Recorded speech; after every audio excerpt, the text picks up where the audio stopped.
one. Is it right? Is it right? Yes, yes, it is. It is. Good, good, good.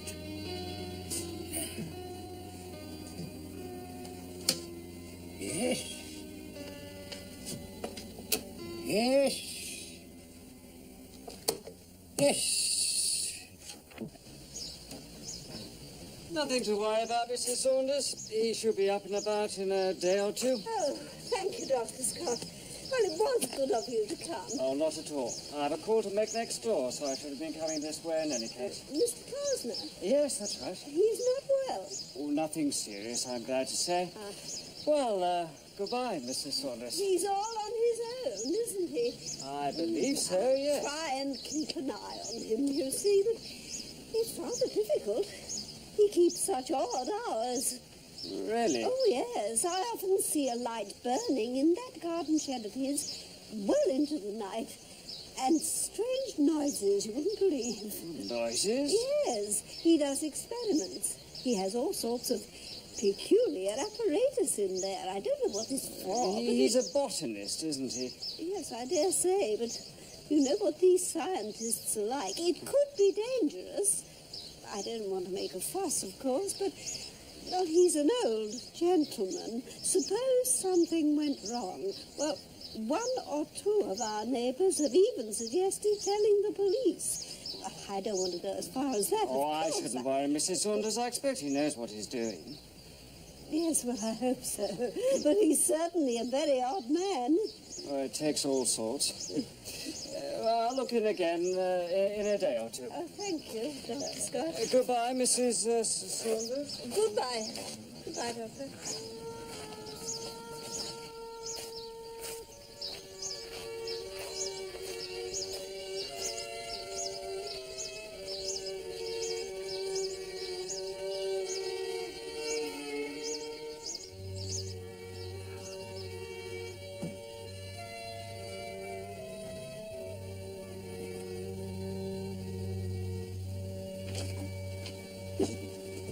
Well, well, well.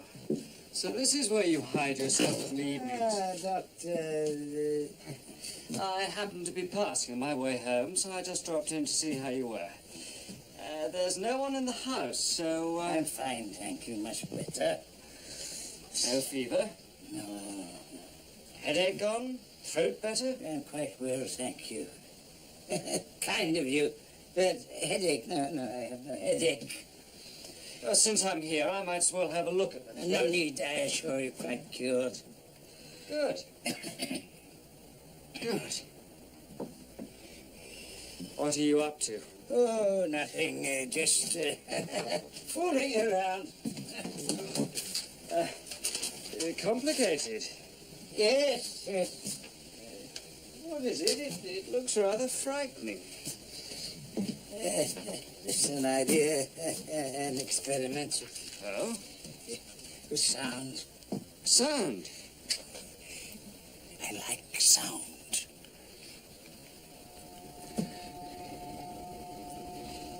Well, I won't disturb you.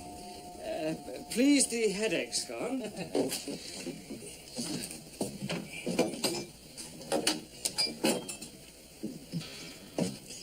What's it really for? You made me inquisitive. All right. I'll tell you if you're interested. It's like this. The theory is very simple, really. I got a diagram somewhere, you know. The human ear, you know, it can't hear everything. There are sounds so low-pitched or so high-pitched you can't hear them. Yes, yes. Well, speaking very roughly, any note so high-pitched that it vibrates more than 15,000 vibrations a second, you cannot hear it. That's it. Now, dogs have better ears than us. You know, you can buy a whistle whose note is so high-pitched you cannot hear it at all. But the dog, he can hear it. I've seen one of those. Yes, of course you have. And up the scale, higher than the note of that whistle, There is another note. We cannot hear that one eye. And above that, another and another. Rising right up the scale for ever and ever and ever, an endless succession of notes. Well, there is a note. Only our ears could hear it. So high that it vibrates 1,000,000 times a second. I believe, there is a whole world of sound about us all the time. It is possible that up there, in those high-pitched, inaudible regions, there is a music so powerful that it would drive us mad if only maybe it is possible that up there, I wonder. Look at that spider. Now, what sort of a noise do you think that spider is making now? I've really no idea. I think the creature might be whistling like mad, or squeaking, or croaking, or even singing a song. Fascinating. And that machine will let you hear him? No, not yet. I'm still working on it all the time. Every minute. I've been for years. Now, I think I've got it. Tonight, out there. It is just possible I may get through. I want to know, I must know where these vibrations are coming from. Who and what is making them. These are the sounds I long to hear. Songs beyond the planets.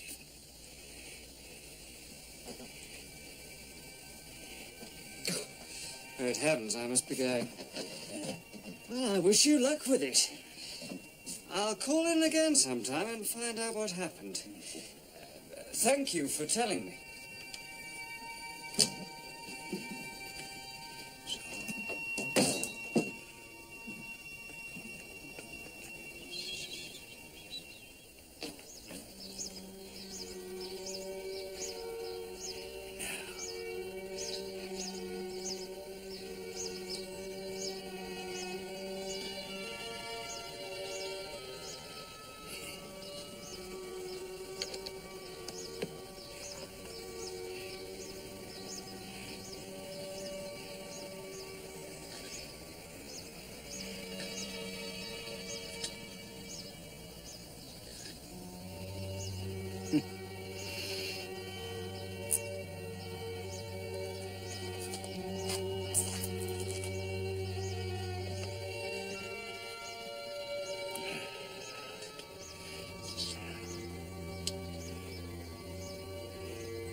Quickly.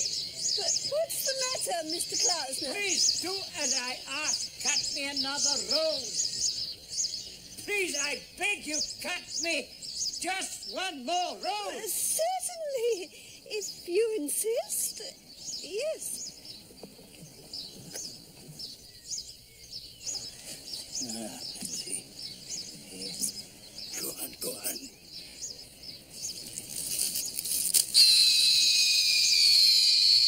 All right, enough. No more, please, no more.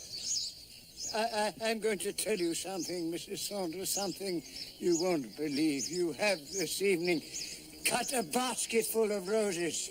You have with a sharp pair of scissors cut through the stems of living things, and every time you cut the rose, I heard it scream.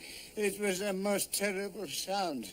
You didn't know that, did you, Mrs. Thorne? No, I certainly didn't know that. It happens to be true. I heard them shrieking. Shrieking? Yes, shrieking. Whom? Whom did you hear shrieking? Roses, I said, the roses.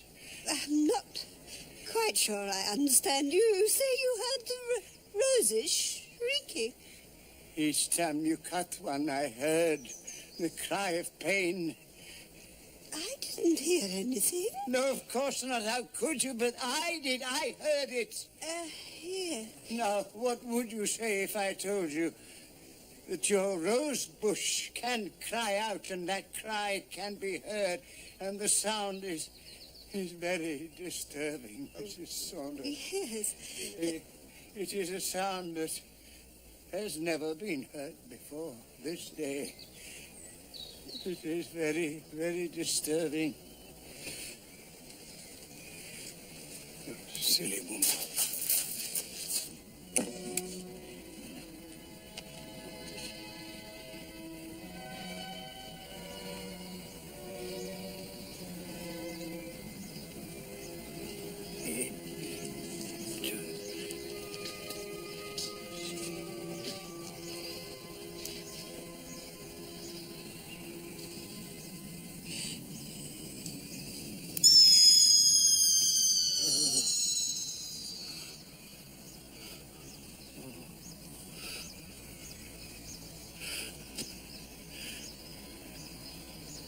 All things bright and beautiful, all creatures great and small, all things wise and wonderful. Lord God made them all.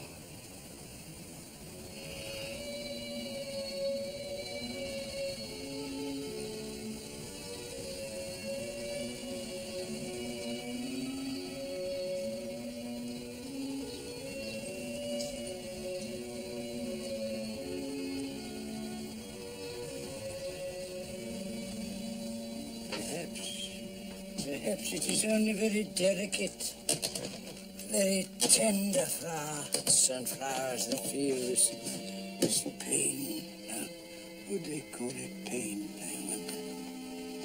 It could be that larger, older things are immune. Perhaps the larger, more massive are not so terribly sensitive, do not feel. I wonder.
sorry. I'm so very sorry. But it will heal. It will heal. I promise.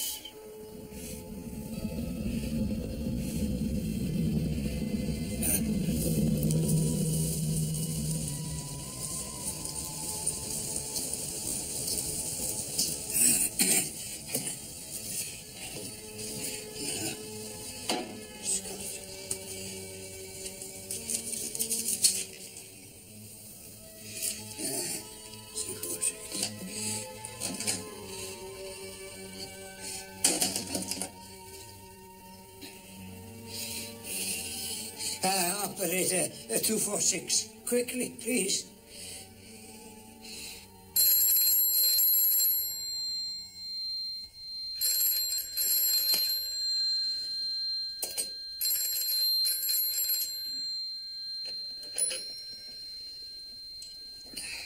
Hello? Yes, speaking. Dr. Scott. Dr. Scott, come quickly, please, please. Who is that? What's the trouble? You remember yesterday I told you my theory about sound and that I hoped... What's the matter? Are you ill? No, I am not ill. But... Well, damn it, Klaus. It's 6:30 in the morning. You wake me up and tell me you're not ill. Dr. Scott, please come quickly. I want someone to hear it. It's driving me mad. I can't believe it. Now, take it quietly, Mr. Klausner. I want someone to tell me I'm not mad. Yes. Yes, of course. Are you there, Mr. Klausner? Well, there is something else. Your medical, your surgical skill may be required. I'll come at once.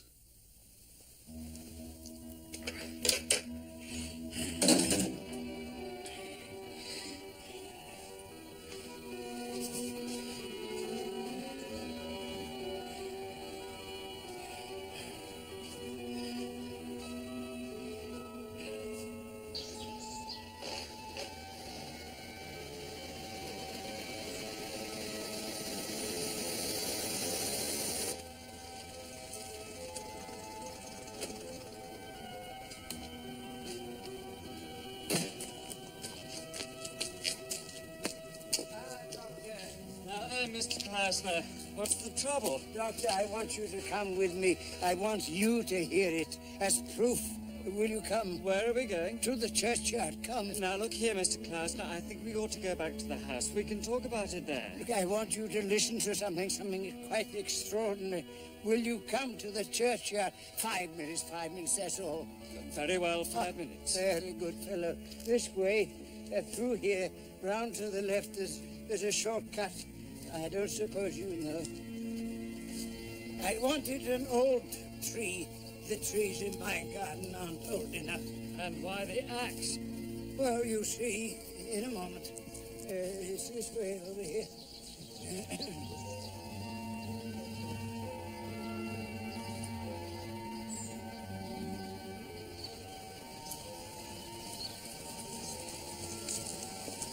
Now, here is the tree.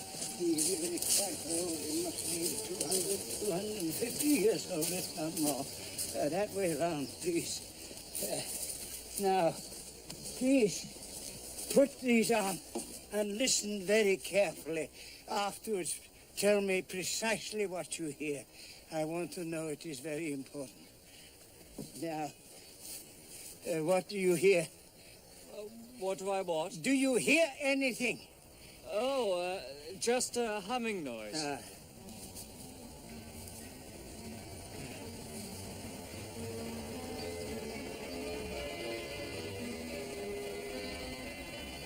What are you waiting for? Oh, nothing.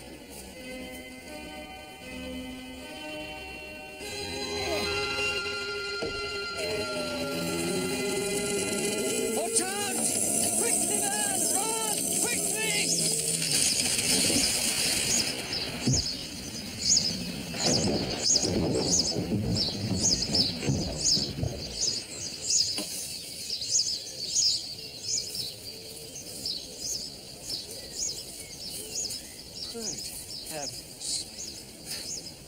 What an extraordinary thing.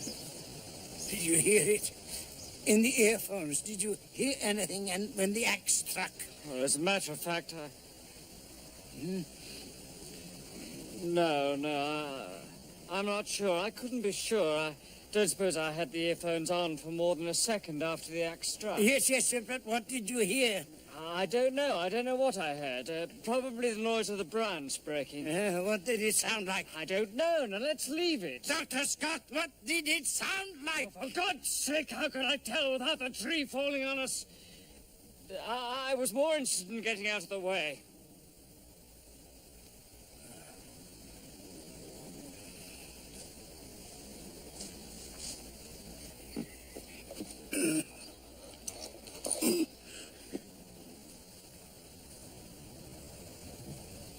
Look, let's go back to the house. I think perhaps you ought to, I might prescribe something, a mild sedative. Stitch this up. I beg your pardon? You stitch this up quickly. Now, don't be silly, Mr. You Klausner. do, as I say, stitch it up. Now, calmly, Mr. Klausner. I can't stitch through wood. Now, come on, let's go back. Have you any iodine in your bag? No, I haven't. Open your bag. This is ridiculous. Open your bag. What if I do have iodine? Paint the cut with it. Now, look, Mr. Klausner, I can't stitch through Paint wood. the cut with the iodine. All right. All right. It'll sting, but that can't be helped.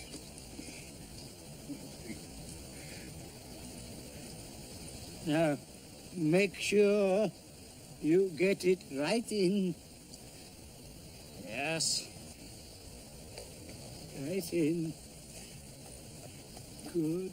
Now, this one here, below. Here. There. That should do nicely. Yes, that should do nicely. You come again tomorrow and see them again. Yes, of course. And put more iodine on. If necessary, yes. Thank you. Oh, dear. Come on. We must go now. What about my machine? Oh, don't worry. I'll take care of that.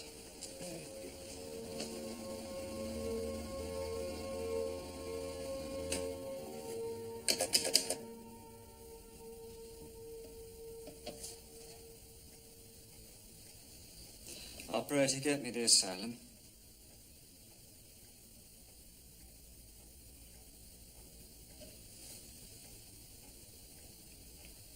Mr. Skillington, Dr. Scott speaking.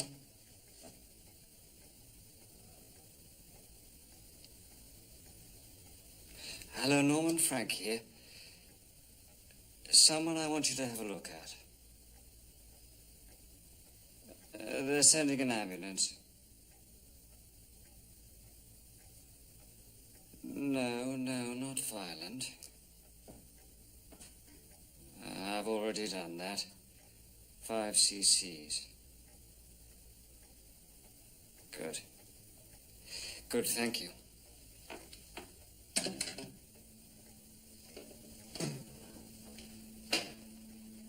How do you feel now?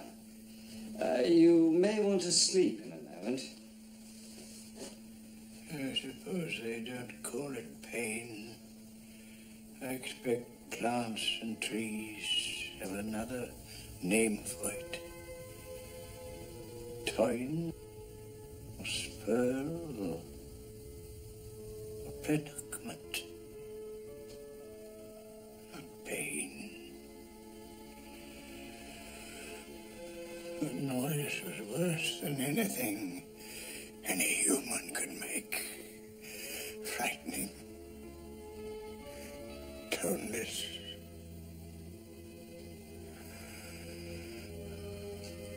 Think of a field of wheat, standing up straight and yellow and alive. And then the reaper goes through it, cutting the stems. 500 stems a second, every second. Oh, my God. What would that noise be like?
It's all right.